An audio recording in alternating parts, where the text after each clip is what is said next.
Have you ever been working on a complex design project in Adobe Illustrator, only to hit a frustrating roadblock the moment you try to export your file?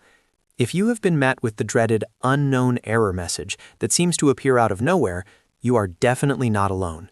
It is one of the most common issues designers face, but it is also usually fixable.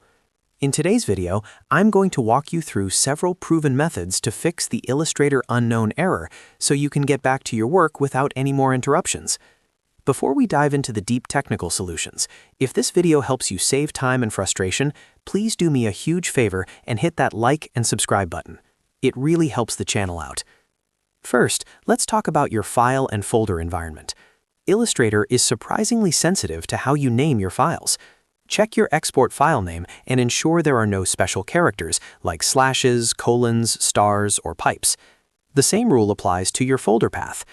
Windows, in particular, has a limit for file paths, so if your nesting is too deep, try exporting your file directly to your desktop. Also, check your artboard names. If you are using the Export for Screens feature, look for any leading spaces or unusual symbols like ampersands or plus signs in those artboard names, as these are frequent culprits for unknown errors. If that does not work, move on to disabling background export. This is often the most effective fix for persistent bugs.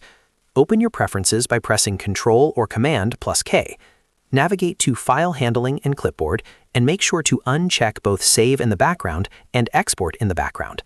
Once you have done that, restart Illustrator and try your export again. Sometimes the issue is simply scale. If you are working with extremely high-resolution files, Illustrator might be struggling to process the memory. Try lowering your PPI from 300 down to 150 or 72 for a test. If your artboard is larger than 10,000 pixels, it might be exceeding memory limits during the rasterization process. Also, ensure your primary drive has at least 20 gigabytes of free space. Finally, if you are still stuck, you might have a corrupted object. Try selecting complex vectors or objects with effects like drop shadows and go to Object and choose Rasterize. If you are using complex patterns, select them and go to Object and then Expand. If that fails, the classic New Document fix is your last line of defense. Create a brand new, clean document and copy and paste your artwork into it to strip away any corrupt metadata. You should now be able to export without issues. If these steps helped you get your problem solved, remember to smash that like and subscribe button for more design tutorials. Thank you for watching and happy designing.